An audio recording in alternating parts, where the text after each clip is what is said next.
I'm talking about the game or the book? You're talking about the game. Okay, that's what I thought. All right, intro song. Do-do-do. Do-do-do. I don't know how to do the intro song. I don't... That's our intro song. Every time it's just me going, you're just going do-do-do.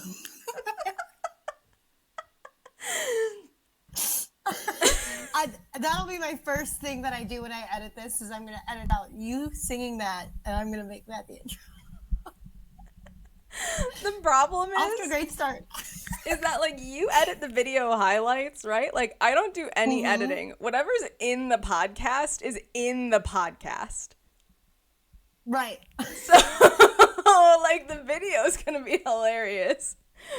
But the podcast, when I listen to it later, I'm just going to be like, what happened? It's going to be very entertaining for you to listen to. That's for sure. If this is how the rest of the podcast goes, you're going to be laughing out of your seat, my friend. My, oh my. I'm telling you right now, I've got a long drive coming in a few days. My sister is moving to New York for her fellowship. Mm-hmm. And I need something to listen to in the 24 hours I'm going to spend in the car round trip. You're driving there? Yeah, girl, how do you think her stuff's going to get there? I don't know. And it's like a little worse if you think about the fact that I'm actually driving from the state I live in to the state my family lives in. And then we're going. So I'm really spending, you know, like 32 hours in the car. Round trip. I'll pray for you. If you need to call me, and I can chat with you in the car. I love the idea that we're going to be doing like a satellite podcast in the car, and my family's going to be like, what are you doing? Who are you talking to? There you go. Laugh less. And get a glimpse into what our lives are like together.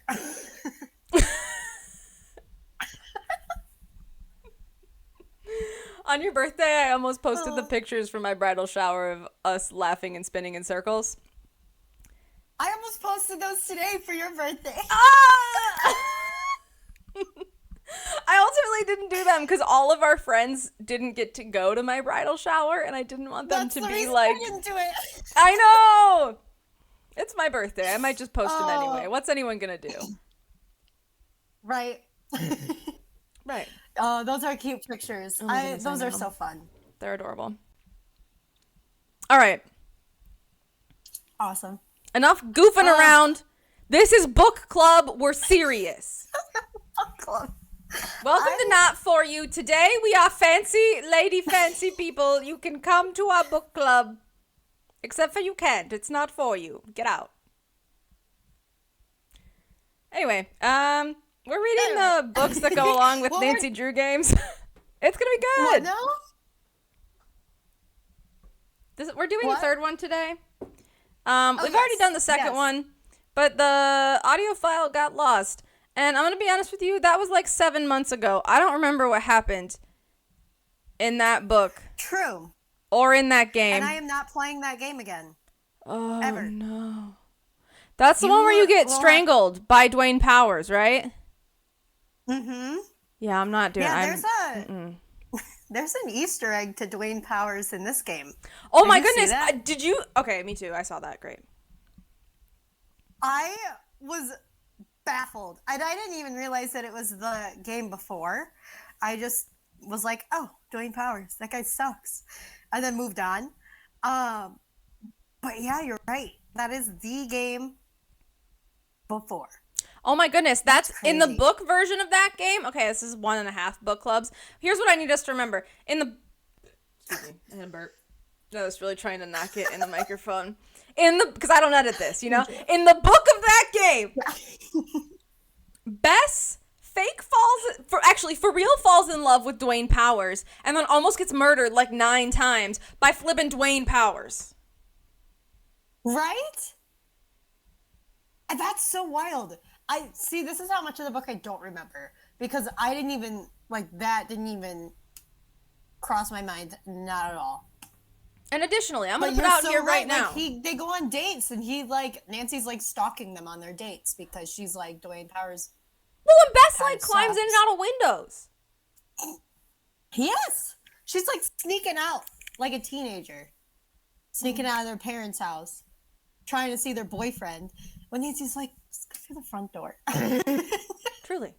Just the front door is right there, Bess. Just go. I'll follow you, but just go. Should be. She's following them anyway. Oh my god. And I just want to state, So crazy. my reductionist summary. If you don't like it, I don't care, because this podcast's not for you. Exactly.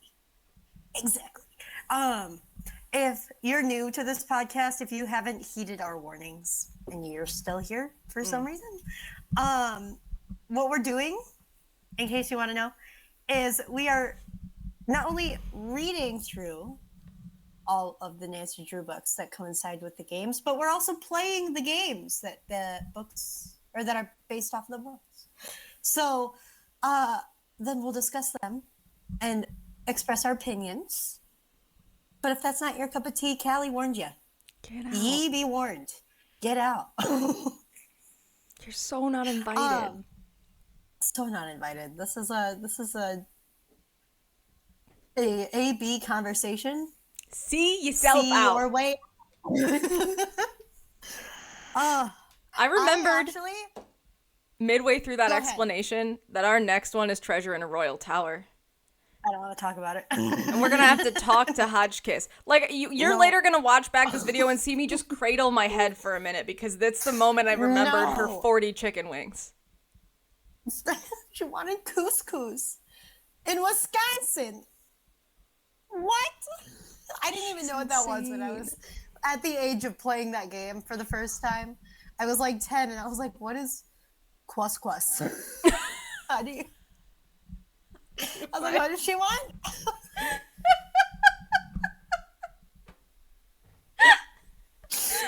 so confused.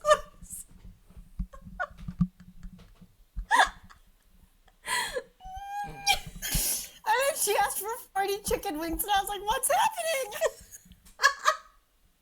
I can just imagine you, like, freaking out. I was like, I don't even know what that looks like. How am I going to find that in this castle? And then I saw her sitting in a chair at 3 a.m. And I was like, who is this woman? And why do I have to interact with her? Can she leave? And then I had to call her later. And what you have deemed my least favorite Nancy Drew game. It's actively your least favorite. It's not, but having to call her kind of makes it so. Oh, I agree. Hotchkiss. All right, that's a problem for a month from now. Right now, tell me. We both played the game before we read this book, so Riles, give it to me. What is this game all about? Okay. So I want to start this off by saying that even though this is an old Nancy Drew game, and I'm not normally a fan of the old Nancy Drew games, I love this game. It could be the nostalgia thing. This was the first Nancy Drew game I ever played. I also love haunted things and Victorian mansions. So it kind of checks all the boxes for me. But essentially, the plot of this game is that you, Nancy, are called to a Victorian mansion that belongs to the friend of Nancy's. What is Hannah? She like their maid or their like housekeeper? I think officially she's their housekeeper, but I also think she's kind of Nancy's nanny. I would agree. Like growing up, she was the nanny, and now she's more just of like the housekeeper. Yeah. Anyway, Hannah, Nancy's housekeeper, has a friend named. Oh my God, what's her name? Rose, who has this Victorian mansion that she is renovating. But Rose's problem is that there are accidents that start off kind of simple, like missing shipments and like weird old house things breaking and that kind of thing. So they don't really think anything of it until it starts to get more frequent and more dangerous. So Nancy's called in to help with the renovations, but also on the down low, like figure out what's going on. So you meet our cast of characters. We've got Rose, who owns the mansion and wants to turn it into a B&B. We've got her friend, whose name, the redhead. What's her name? Abby. Abby. Well, I kept thinking Amy. I don't know why that's coming into my head. Abby. Thank you. Abby, who's like the ghost connoisseur of the house and a friend of Rose's. We have Lewis, who is an antiques dealer, and then we have Charlie, who is the handyman. Everyone's kind of pinning things on Charlie because the accidents that are happening are structural. And Charlie is supposed to be fixing all of those things, so he kind of ends up being the scapegoat a little bit. But as Nancy like traipses through the mansion and deals with these various accidents like fires and other things, she discovers the history of the house, where it used to be owned by Lizzie Applegate, who was an actress in the 1800s. And we come to find out that she has gold hidden somewhere, or wasn't involved in a heist, a gold robbery, with this guy named El Diablo, Diego Valdez. And then as Nancy learns more and more about the house and about the history, comes to learn that Lizzie and Diego become married and that the gold is somewhere in the house. So throughout the game, you are using the various artifacts left behind by Lizzie in the house to uncover the mystery of where the missing gold was and find it before the guy who is sabotaging the house finds it before you. And then, do you want me to spoil the end? Am I going all the way? I'll say this, that I think the book is really, like, holds true to the game in a lot of ways. So let's get through the book description and then spoil the end. Okay. Then I will pass that on to you. Perfect. All right, so in the book, Message of a Haunted Mansion, same title as the game, praise the Lord. Thank God. Seriously, we're getting to the point where they're not going to match up 100% of the time, and that's just going to be bizarre. I don't know what I'm going to title the podcast then. You know what I mean? Right. We'll come up with something. We'll get creative. Figure it out. Anyway. So in the book, it's Nancy and Hannah and Bess and George all going to help Rose with the mansion that she is renovating into a B&B. Rose was helped in purchasing the mansion by her niece, Abby. So not just her friend, but her niece. They have hired Charlie, who is kind of older. He's described as having a limp. He's pretty curmudgeon-y, but he's cheap labor, which is all they can really afford. Right.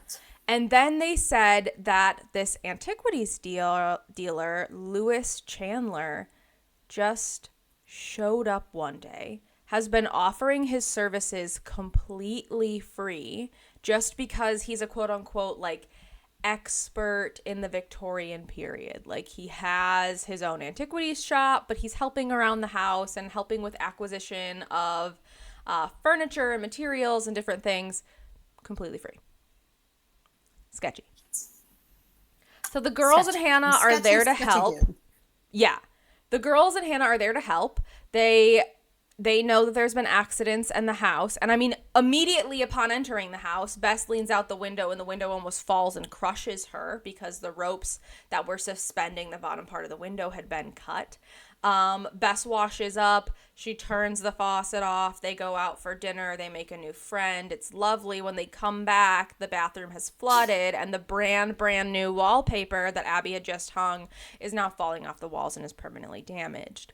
I mean, there is a fire. There is a cave-in in the roof, which is how you find that special attic room that you later find in the game, but there's no trap door. You just cave in into the roof. Right.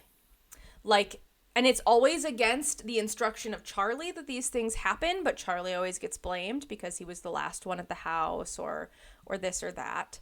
You also at some point meet Charlie's daughter who works at Lewis's shop. As you are there making repairs on the house, the girls get really interested in the history of the house and, very similar to the game, find out that it was previously owned by Lizzie Applegate, a famous actress who later married a bandit and allegedly helped with some bandit heists before she returned to the theater scene, opened a hotel that burned down, opened a second hotel that was less famous but then was believed to become a treasure mansion. The friend that the girls met when they went out on the first night, her grandfather's father, worked at the second hotel and was willed some furniture and some things by Lizzie after she passed. And you kind of come to the belief with Nancy and Bess and George that there may be treasure here. Very, very true to the plot of the book. The game also includes Abby's weird seance and kind of Charlie's seeming incompetence and Lewis's insistence that he knows what's going on, even if he's kind of wrong. Funnily enough, the chandelier does fall in the book. They find the perfect chandelier for the foyer, and Charlie puts it up, and Rose is so in love, and you walk in the door and it falls on you. Yeah. And Rose is heartbroken because she loved the chandelier and blah, blah, blah, blah, blah. But we know at the end of the game, you're going to have the house alone, quote unquote, while everybody goes to Winterfest. And that's when you're going to find the treasure because nobody's going to be in the house. But lo and behold, Riley, what happens? Lewis walks in. Once Nancy finds the treasure, Lewis walks in, sees that she's found the treasure, knocks Nancy out, and starts to try and steal the treasure for himself.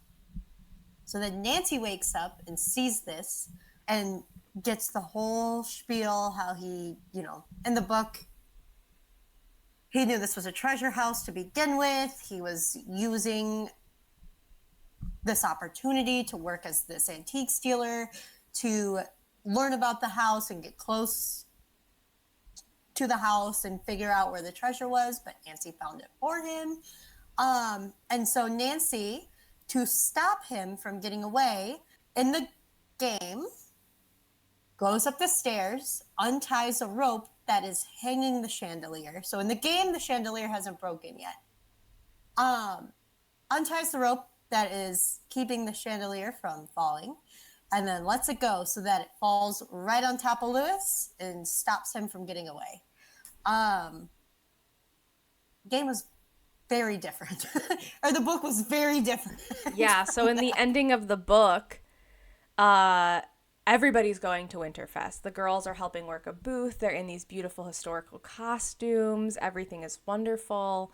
Prior to Winterfest, Nancy had almost been run down on the street. And the girls were really in the belief that it was Charlie who was doing all these things, trying to get Rose and Abby out of the house. And truly, at this point, Abby wanted to sell. Lewis had made an offer. Rose was really considering it. They're running out of money. They're running out of time. There's so much damage being caused by these theoretical accidents. And they just don't know if they can do it anymore. And the girls are unloading ornaments out of Lewis's car at the Winterfest when they see a newspaper talking about famous treasure hunters. And whose name is right in that article? Lewis Chandler. Lewis Chandler. So the girls rush home to try to find the treasure because at this point they'd figured it out. There used to be a mantle. The mantle's now in the restaurant. But if the mantle was here, this is where they would need to be. And the treasure would be hidden here because it talked about the phoenix. And so they find it right as Lewis walks in. And this person we haven't talked about, they make a friend who lives in the secret back room in the saloon that's downstairs because that sentence is normal today. And the friend kind of knocks Lewis out until the authorities get there. And you come to find out that Lewis kind of blackmailed Charlie and his daughter into helping them. And so, Charlie's certainly in trouble for almost running Nancy down and cutting the brakes to her car while she's in San Francisco and she almost died. But he's certainly in less trouble because he was literally being blackmailed. Yes. Anyway. Yes. 100%. The book The game, the craziness. Riley, let's start with the game. Tell me about your experiences today. Well, you did it yesterday. I played it today. Yeah, I have opinions about the game. As I've already expressed, I love the game. I think it's one of the easiest Nancy Drew games, so it's one that I like Facts. throw on when I just want like a Nancy Drew game, but I don't have a lot of time to play it. I find it very interesting. I find it one of the very few, if not the only, old Nancy Drew game that allows me to move through it even if I've skipped things. And I know that you had trouble with the game today because of that. But this has been the second time I've skipped something involving Abby entirely. This run through, I skipped the seance completely. You turd. I had no seance. What? I said you turd. Because you discovered the hauntings were fake before the seance was triggered. Mm-hmm. Yeah. Yes. I somehow got into Abby's room early and found all of her equipment and what have you in there. I couldn't get her closet open. The thing, like the brooch, is supposed to unlock it. I think it's like a scarab brooch. But I couldn't find that. So I couldn't get into that closet, but I got into everything else and found all of her recording stuff. So I skipped the seance. In previous playthroughs, I've swapped that. Like I've done the seance, but never got into Abby's room to prove that they were fake. So I always find that kind of funny. A lot of the old games that I've played don't allow you to do anything unless you've done everything in a very specific order, whereas I've skipped a whole bunch of stuff. I think the characters are really interesting and well done in this game. I like the idea of Rose and Abby taking a chance on this house. Maybe I'm projecting a little bit. You are absolutely projecting on this a little bit. Projecting a little bit. I think Lewis is really interesting because he has, I can't remember if it's in the book or the game or in both. He says he has this antique shop that he does in addition to working on this house. I think Charlie is an interesting character, him being in school and having this job. I think he's a little more shady in the game. No, I think he's so much more shady in the book. You think so? So much more shady in the book. He almost ran her over and he cut her brakes. Don't even. I mean, yeah, he was more of a criminal in the book. But in terms of the things you learn about him, he just, I can't remember how he got hired in the book, but in the game, he just kind of showed up at their house. That's how he got hired in the book too. That is? Okay. But he was the one who was living under the stairs. Yeah, instead of the special friend. The game. And that's a little sketchy. That he's just living in the house and nobody knows about it. It's not the friend. It's not the little blonde guy, Tim, who lives in the house. It's actually Charlie. So I feel like what they did was they took Tim's character and then just also made him the handyman. Yes. Instead of actually putting Charlie in the game, they made Tim's character or Mike's character and made him the handyman. Yes. Exactly. Yeah, they kind of just combined Tim and Charlie. Charlie is young in the game though. He's not an old man with a limp. He's just a young dude. Voiced by Ned, so that's always kind of fun. Hilarious, actually. It's always hilarious. That threw me off. Not the first time I played it because that was my first Nancy Drew game, so I didn't know what Ned sounded like. But when I played it, not this playthrough, but kind of recently, and he started talking, and I was like, I got whiplash. It's whoa, that's Ned Nickerson there. I like the puzzles in this game a lot. They're good. I think the Chinese poem is really cool. How it's kind of a scavenger hunt. You have to find all of the Chinese symbols. That was the majority of my notes, was just writing down the highlighted words in that and then going on the hunt to find the symbols, which I found most of. I like all of the, like, I think the puzzles are really creative. There's a Zodiac puzzle. There's a piano puzzle. That's a pretty classic Nancy Drew one. The stairs puzzle was really, I found that easy, but kind of cool. And then I like how the story of Lizzie and Diego intertwined with each other. How Diego was this, like, he was El Diablo, but I don't think people made that connection. And in that, never made the connection to Lizzie being involved in the robberies. But, like, nobody even knew that they got married, and you find their marriage certificate later. I just think it's a really cool, like, subplot that you learn as you're playing the game. But, like, a well-organized story that you're playing through. Yeah, I love this game. It's so good. It's a good one. I'm trying to think of negative opinions about it. I think it's short, but it's old. I think this one's, I can't remember if this was the last one in the 90s or not, but yeah, it's short. The game, I found it to be really laggy when I was playing through it. Like, the game mechanics were kind of annoying. Mm-hmm.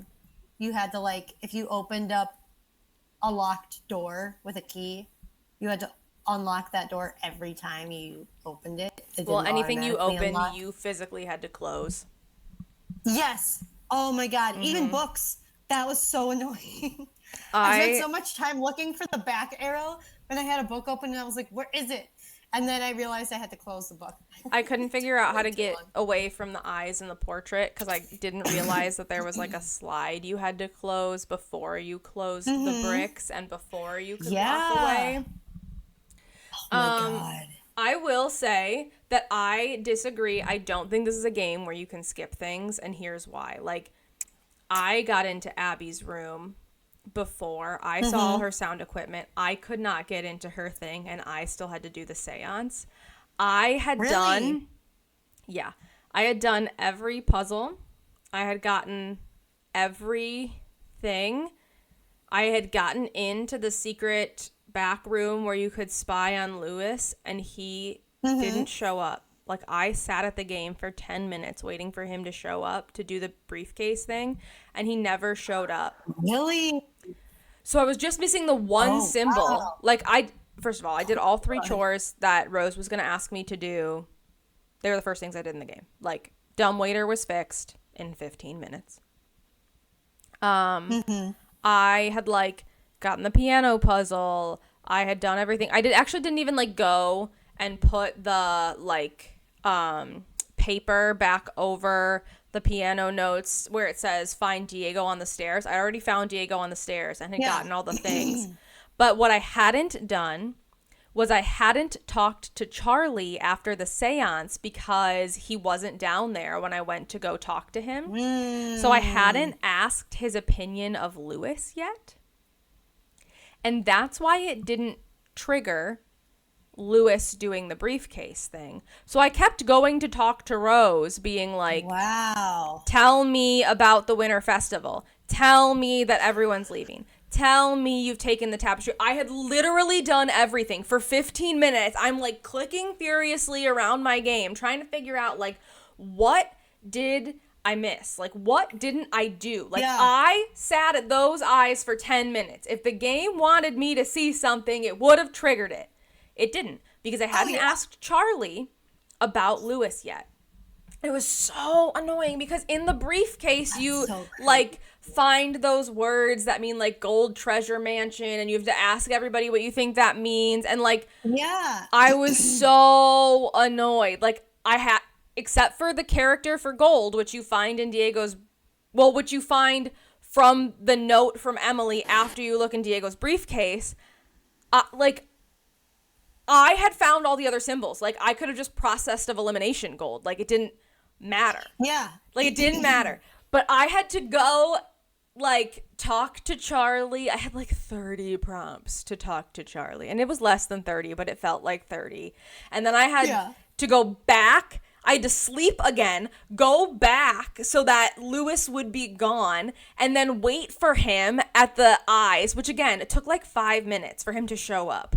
And then he showed up, he did the thing, he walked away, I broke into the briefcase, I went to go talk to Rose, and then she's like, yeah, it's so nice talking to you, Nancy. And then I forgot I have to go call my friends, and I have to call Emily so that she tells me to ask the people. So then I had to go ask the people. And then after I asked all the people, I went to talk to Rose, and she's like, we're going to the winter festival, blah, blah, blah. And I was just like, seriously? Like, seriously? I actively didn't need this. So you know what I mean? Like, yeah. And then I was so annoyed that I didn't. I, like, walked past the tether for the chandelier 3 or 4 times.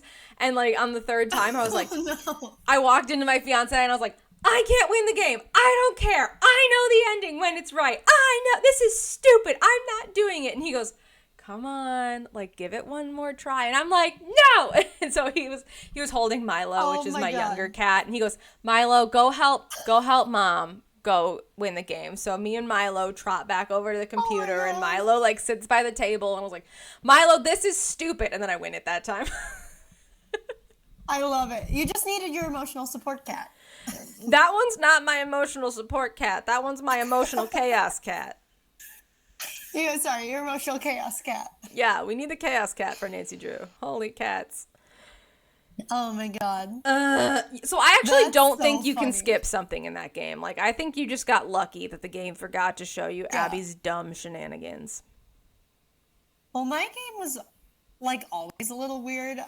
You were the only one who could get it to play the first time we got it downloaded. I had it for like 12 years, and then you came over and got it to work. Yeah.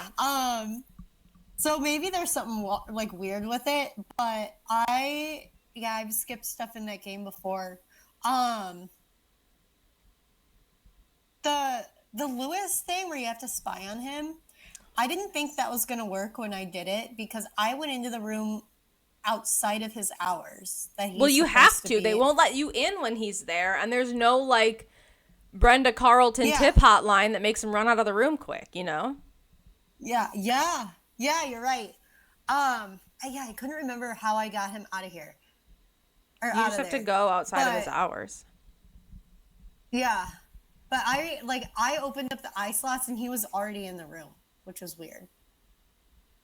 Like, he was already walking around. And I was like, whoa, where did you come from? I gotta say, this is off topic, but kind of related. Just you talking about the end reminded me of it. It's weird to play the game through when you know where the treasure is already. I know. Like, every time I walked past the spot, I was like, I know it's in there. I literally tried to put the crowbar to the floor, and she wouldn't let me do it. You did? Yeah. I was like, let's just I know where it is. Like, I already know. I've been here. I've lived this. It's under that bird. Honestly, that's such a valid thing to do, though, because as a big circle in the middle of the room, why wouldn't you try that? It literally doesn't match any of the other flooring. Pull that stuff up. There's clearly something under there. Right? And every time you, like, walk into a room, you hear somebody mention a phoenix, and it's literally a big phoenix in the middle of the floor. So, like, why wouldn't you think that? Can we talk about how the Phoenix Eye in the book was a fireplace? What? The Phoenix's Eye in the book is a fireplace. Is it? Mm-hmm. Because it's the fireplace, the mantle. Oh, that's right. Yeah, it's the fireplace that was at the restaurant. Additionally, and I get that this is a video game, that house was 0% what they described in the book. Oh, yeah. Fully 0%. Like, first of all, as a person who lives in a super old house, I don't live in a Victorian mansion, but I live in a super old house. And I've been inside several Victorian mansions. I live in an old town. That's not what that would have looked like, y'all. No. That's like a southern cotton mansion. That ain't no Old Yeah, Victorian mansion. The staircase is not Victorian at all. No. Well, that entryway isn't Victorian either. Like, they would have had, like, you walked in, giant staircase, but then there would have been doors for you to go to your appropriate parlor. Not this, like, giant, massive foyer. I mean, it was like a rectangle and a staircase, people. There was not room for a bizarre phoenix. I also felt like, for a Victorian mansion, I felt like the house was really closed off. Like, there was a door leading to every room. And I mean, I don't know. I've watched a lot of videos about Victorian mansions. I've looked at a lot of pictures of Victorian mansions. I've been in a lot of Victorian mansions. I also live in an old town. And there might be pocket doors, but they're always open. And if not, there are archways. At least the ones that I've been in. Yeah, some of the Victorian house period kind of spanned a long time. The really, really, really, really, really, really, really old ones, it was not open. It was all doors, just because that was structurally more sound. Yeah. And pocket doors might have been the pref, but imagine trying to animate pocket doors in the 90s. They barely have doors. I would like to say that Bruno Beaulay's mansion was a good example of a Victorian interior. Exactly. Based on the ones I've been in. 100%. Even the Ghost of Thornton Hall. Because it's the same. It's the same. Oh, it is the same mansion. Yeah. Yeah. But that's supposed to be an old plantation. Yeah. I feel like this house is Message in a Haunted Mansion's foyer. And Thornton Hall's foyer should have been swapped. Yeah. Yep. This one gets reskinned at some point, but I can't remember what this mansion becomes. Maybe it's Curse of Blackmore Manor. It does get reskinned? What do you mean? They redid it? Yeah, so Bruno Beaulay's mansion becomes the Thornton mansion. They reskinned that already animated space. Oh, you're right. But this one gets reskinned, and I can't remember into what. I think it gets reskinned partially into the Blackmore Manor. That was what I was thinking. Yeah. Because I'm trying to think of the layout. You walk in, it's a big rectangle. Sorry, there's something on my neck. You walk into the big rectangle foyer. Mm-hmm. And then there's the pictures all along the walls. Yep, pictures on the wall. And then you turn go into the weird plant room. Yes, you turn right. There's the right door, which is closed off in Message in a Haunted Mansion. You can't go through the door on the right. Mm-hmm. The door on the left is the slide trap door. Sorry, my co-teachers are blowing up my phone right now. It's summer. Oh, because it's your birthday. No. They're talking about so when you sign a teacher contract, you don't really sign I teach 6th grade math. So it's not like I'm signing a 6th grade math teacher contract. You know what I mean? You sign a generalized teacher contract. I do work in a middle school. I don't teach 6th grade math. But one of our team teachers from this year might get reassigned to a different team and is very upset to be leaving our team. And I think they got the verdict today on if they're leaving our team or not. So they're blowing up our team chat. And I'm just oh my goodness. Oh gosh. That stinks though. That's a lot of work to be reassigned and have to move around. And I was voluntarily a first year teacher twice, and I wouldn't choose that again. That was just a lot of work. Same. And agreed. Yeah. Well, you don't even teach anymore. You were I'm out. Yeah, I know. I'm done. Yeah, no. I just, partially because I don't want to do it for the first time again.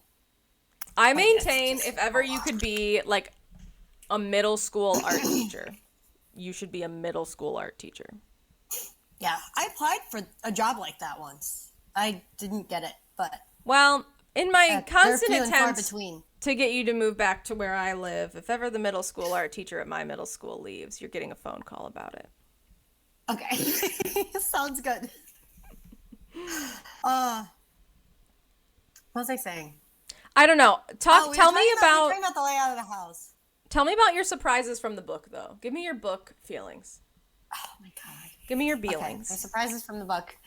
My first surprise from the book was that there were so many people in the house. All the time. Like in the game, it was just Nancy.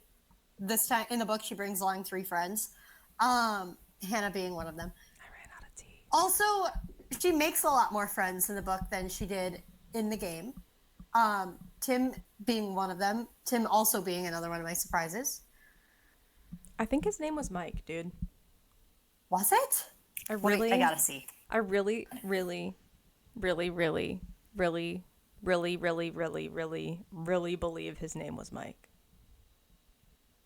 Okay, I'm looking at it. I read the book on my phone. No, it was Tim. No! No, I hate being wrong. No! This is terrible. It's okay. You remember what his dog's name was? No, it was white and fluffy and it hurt its paw. I know. That was also very unexpected. And I was very sad about that. I was picturing my little dog. So that was another big surprise. That probably makes top 3. Is that when Nancy discovered what the deal was with the basement, it wasn't Charlie living under the house. It was some rando named Tim, who had, if I'm remembering right, no previous relation to anyone besides Mary, the friend that they met at the Chinese restaurant. Not at all, other than we'd seen him, like, running away from Nancy a few times. Like, what? Right, like he just appeared and lived in the house and Nancy was like, all right. He was a total third act addition in the book, and then you find out that he's the heinous weirdo who cut a cake with a metal file. Yeah. Disgusting, by the way. Like dangerous, also. Right. Yes. Like, no, also, bro.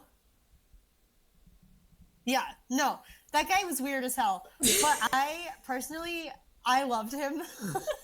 I thought he was a great addition to the book, and why they took him out of the game, man, I don't know. Probably because they couldn't animate a dog. That was too early in game development. Facts on facts on facts. Dog, and they were like, we're just not even going to bother. Tim is now Charlie. Yeah, they just like, I love the fact that Abby and Rose were like, oh, you've been living here? I guess you live here now. Cool. And they fix the house though. He just lives in the house. Yeah. Now, I mean, he has to work for them, but like, yeah, they're letting him live there with the dog. My final surprise, the biggest surprise that I had when reading the book was the end. When they're in the kitchen, I want you to know, I am picturing the back door of Ferris Bueller's kitchen in my brain when I'm reading this. That Lewis walks into the back door into the kitchen. Holding a gun? Charlie comes in another door somehow. Also holding a gun? They like corner the girls in the kitchen and Lewis is holding a gun. What? There's no gun in this book or in this game at all. So that was kind of bizarre. And then it becomes a fight scene, which, like, I gotta hand it to the Nancy Drew books. The fight scenes are so good, top tier. We don't get a fight scene like that until we get to the Venice game or whatever. No. What game is that? The France game. No. Where you have to fight the girl with the face tattoo. Stop. We don't get a game or we don't get a fight like that until then. But the book fights are so good. George, like, doesn't she stab Charlie in the hand with a hairpin? Mm-hmm. Hat pin. Dude. Yeah, a hat pin. Incredible. Fight scenes are amazing. And then they knock Lewis out. Instead of knocking him out with the chandelier, they knock him out some other way until the police get there. But that was my biggest surprise, was that Charlie and Lewis were in on it together. Even though Charlie was getting blackmailed, he was in on it. That Lewis showed up with a gun, and the fight ensued. While they're wearing Victorians dresses, by the way. Oh my goodness, like they did all that in hoop skirts. Yeah. Actually, they took them off at some point. They did, when they were escaping out of through the basement. House, yeah. Trying to escape the house. They took the hoop skirts off and went into the cellar and then up to the pantry. Insane. To try to leave through the back door, but they got caught. Yeah. But it was fine. They're scrappy. They be scrappy. Yeah. How about you? What were your biggest surprises? And your thoughts? Okay, first of all, like, I loved this book. Like, typically, I'm him and Han in the first, like, probably 5-6 chapters of a Nancy Drew book. I love this. I finished this book, and I texted Riley, and I was like, oh my goodness, you have to read this book. And then I texted Sam, who we all remember, who I borrowed the book from. And I was like, oh my goodness, when I return this to you, you have to read this. Like, you need to stop what you're doing and read this in an afternoon. It's delightful. I loved it.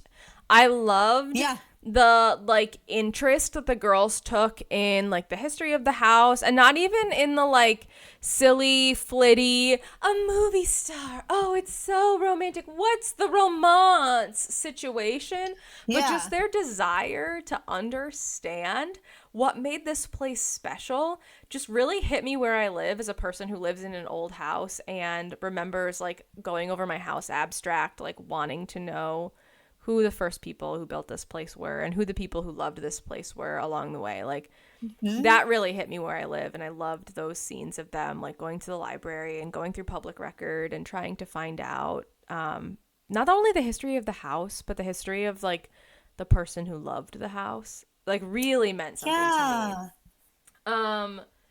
me.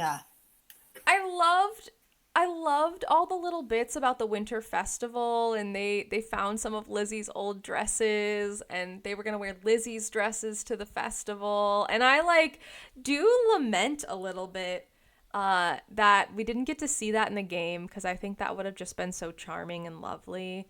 Right? Likewise, one thing I do lament is we never found a newspaper that tells us that, like, Lewis is a treasure hunter. He's not who he says he is. Like, I thought that was such a fun and interesting reveal in, like, the last act of the book to understand all of a sudden, like, well, we think it's Charlie. Charlie almost ran us over. And then to later find out this person is not who he says he is. And important to note, in the book, Rose and Lewis are, like, dating. Yeah, that, I was surprised by that, for sure. Like, that's a whole new kind of betrayal. 100%. I feel so bad for Rose. Yeah. And then in the book, sorry, go ahead. Well, in the book, I just thought the way that, like, Lewis's manipulation of the accidents was masterful. Like, the author did such a great job. He, like, borrowed Abby's perfume to threaten the girls. He made he would, like, go in after Charlie fixed something to intentionally bring it to the point of breaking so that whoever used it next was going to be in harm's way. So then it always looked like Charlie was lying, you know? Like Lewis was masterful in moving the blame off of him, and, like, you didn't even suspect it until that last moment, and you were just like, oh my gosh, I've been duped, you know? Like, I've been duped by a book meant for an 11-year-old. I loved it. It was amazing. That's all I agree 100%. I'm trying to think. There's something else I wanted to say about Lewis, and I can't remember. It had something to do with him being so manipulative. If it comes to me, I'll share. If it's important, it'll come back. But no, I think your takes on the book are 100% like the reason why it's so good. I wish, now that I've read the book and played the game within like a 24-hour period of each other. I kind of wish that the game had offered more, because I agree with you. I think the process of them figuring out that it's Lewis, as opposed to Lewis just showing up and like knocking Nancy out and stealing the money, like, I think figuring it out is so much more satisfactory. And then like it's a race against time to try and find the gold and get it out of there before, and like get proof that Lewis is the guy before Lewis does, like Lewis stops you. Would have been such a cool element to add to the game. I think also that there was so much more, like, I don't know, I think it would have been cool to go to the Chinese restaurant and see the mantle. Oh my goodness, or to go to the library to find the information. Yeah, like there are games in the Nancy Drew series that let you do that. But I think it's really just like this game was a victim to time. It was too early to do all of that. Like, and this was super early in Her Interactive Nancy Drew game series. This is game 3. So like they hadn't mastered the flow of the games yet, I don't think. Like we talk about how these games are in phases. By the time we get to phase 2, or whatever, they're pretty similar in the way that they're structured. You can kind of predict, like, oh, we're going to be leaving the headquarters in this game. We're going to like be calling people in this game. We're going to be doing this. Whereas this game, I think they like took the bare bones of the book and they turned it into a game, which is again why it's so short. But I think this would be one that they could remaster and add a lot to. And like it wouldn't change too much of the main, like the original game, but it would add to it.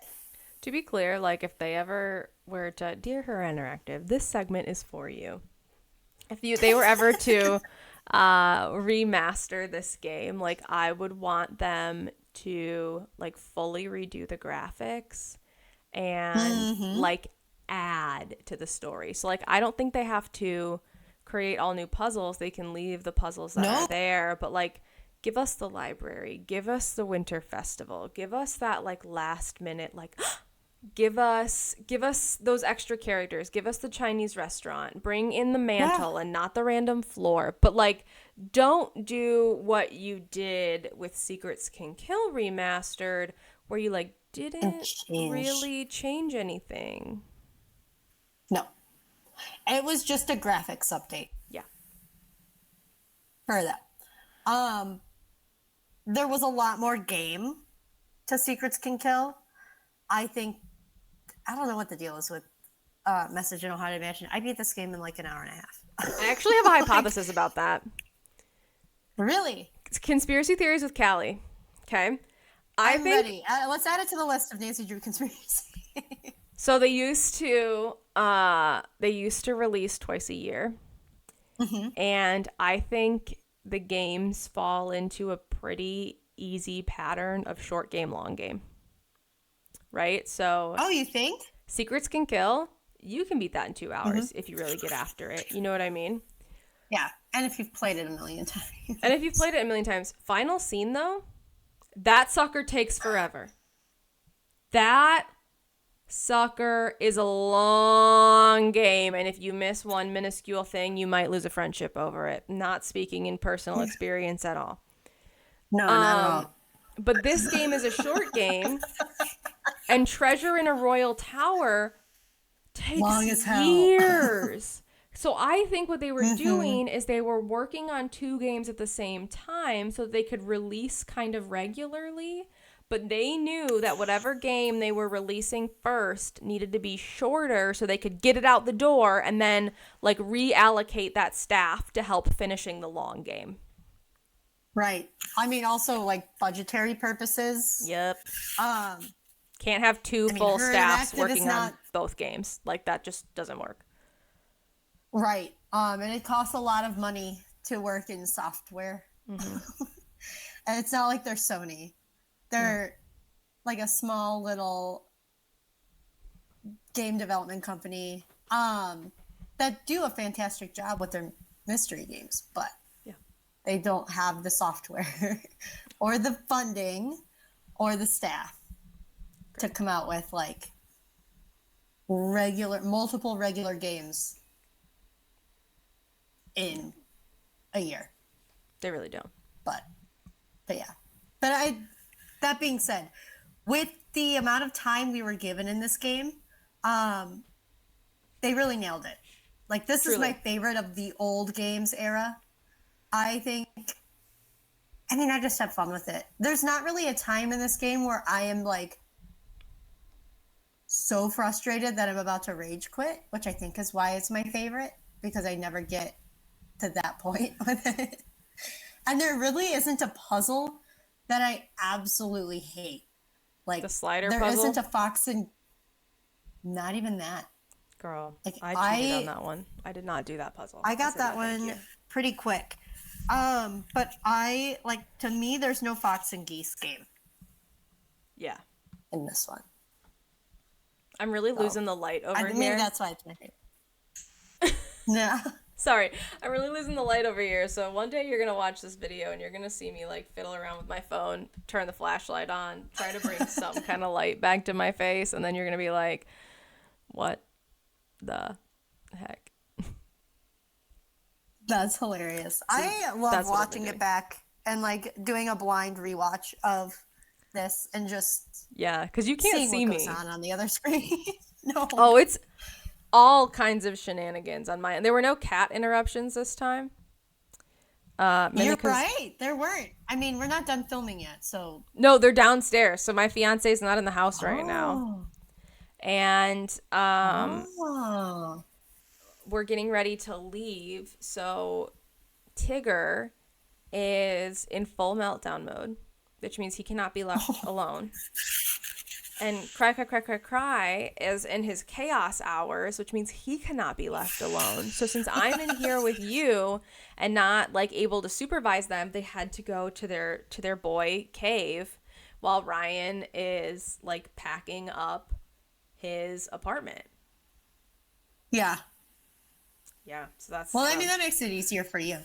Yeah. Are you leaving after this? Like, are you going back to his place or? No, it's my birthday, and I've already had to move furniture and go to a hardware store. Like, no. Yeah. No. And the DMV. You deserve... Oh, dude. Bro. On your birthday? Girl. You have to get... Here's some pro tips. When you get married, you have to bring a witness with you to get your marriage license. And you have to get your marriage license 4 days before you get married. So... like, we needed to go to a different town to pick up a truck to help us move from a friend's dad. And so our friend was available with us today to take that 30-minute drive to a different town to pick up the truck from her dad. And we were like, listen, 2 birds, 1 stone. And then you have to go back to that other town. Like, I live in a rural town. You have to go back to that other town 30 minutes away to pick up your official marriage certificate, which will eventually get filed for you. And so we're like, if we have to go back to this other town to bring the truck back in 2 days, that was the time. Like, it had to be today because he has to be out of his apartment by Friday. And I'm like, is this how I want to spend my birthday? No. Does this make the most sense? Yeah. So. Plus, you went on a birthday walk yesterday. We did go on a 10-mile birthday hike yesterday. It was delightful. There It you was go. actually probably closer to 12. There you go. All right. And On that now- note, if you're still here, why? Are you okay? Like, this wasn't for you. Do you need to talk to somebody about this issue? Right? Like, can you follow a direction? You were warned. We told you it was only for us, and yet you stayed. Creepy. So Weird. again. Minimally, we hope you laughed. We hope you read the book. Like, if you don't play the game, Riley might cry about it. But if you don't read the book, horrible. You got to read the book. It's Horrible. so good. Also, if you've never played a Nancy Drew game and you want to play a Nancy Drew game, I would say Message in a Haunted Mansion is a good, safe first game. No. That was mine. That was yours in a time where these tech glitches weren't a big deal. If you want to start on a Nancy Drew game and you want to not be so upset by the experience, start with Alibi and Ashes. It's new. Really? Yes, Alibi it's newer. The game controls aren't terrible, and the puzzles aren't impossible. Like, you have to think about them for sure, but they're not impossible. I never would have thought that was the one that we were going with for a good first game. Riley, it's not hard, and it's newer, so the game controls aren't bad, okay? Like, what would you go with? Oof. Message on it. No, pick again. The game controls are bad. I agree. It's a good story. It's not hard. The puzzles are easy. They're not impossible, but you still have to think about them. Like, I'm on board for that part of it, but you have to be so committed to Nancy Drew to deal with this insane clicking. Okay? Like, you have to already be bought in for this. Let alone getting the game to run on Windows Vista compatibility mode takes like 10 minutes. Girl, pick again. All true things. I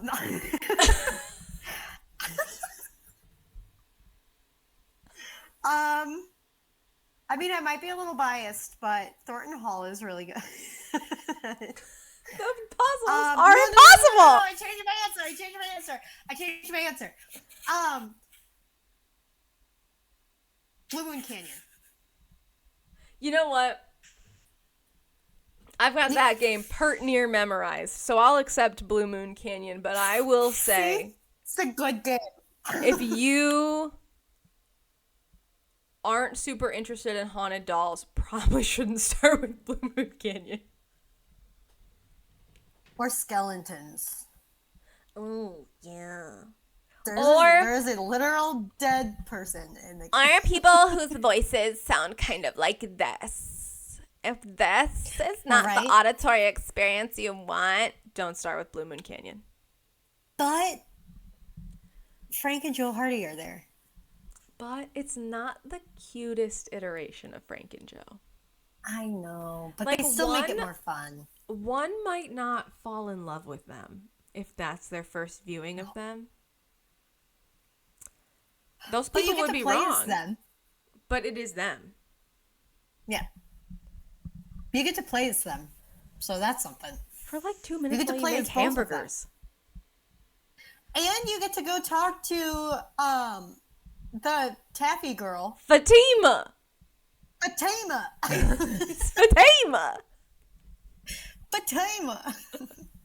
She needs the autograph of the author lady. Oh my goodness. Oh, Charlena Parcell. You're on a train with Charlena Parcell. I need her autograph.